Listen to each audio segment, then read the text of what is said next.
সকল গণমাধ্যম সহ সংশ্লিষ্ট ব্যক্তিদের গত ১৫ বছরে ভূমিকা মূল্যায়ন হওয়া উচিত বলে মন্তব্য করেছেন গণমাধ্যম সংস্কার কমিশনের চেয়ারম্যান কামাল আহমেদ। চট্টগ্রাম জেলা প্রশাসকের সম্মেলন কক্ষে আয়োজিত মতবিনিময় সভায় তিনি কথা বলেন।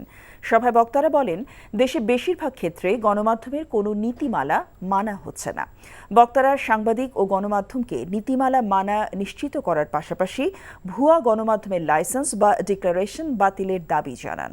অনুষ্ঠানে গণমাধ্যম সংস্কার কমিশন তাদের প্রস্তাবনায় কিছু চাপিয়ে দেওয়া হবে না উল্লেখ করে কমিশন চেয়ারম্যান বলেন, অংশীজনদের সুপারিশমালা বিবেচনা করা হবে। প্রতিষ্ঠান হিসাবে আমাদের সমস্ত গণমাধ্যম প্রতিষ্ঠানগুলোর তাদের গত ১৫ বছরের ভূমিকা মূল্যায়ন করা উচিত।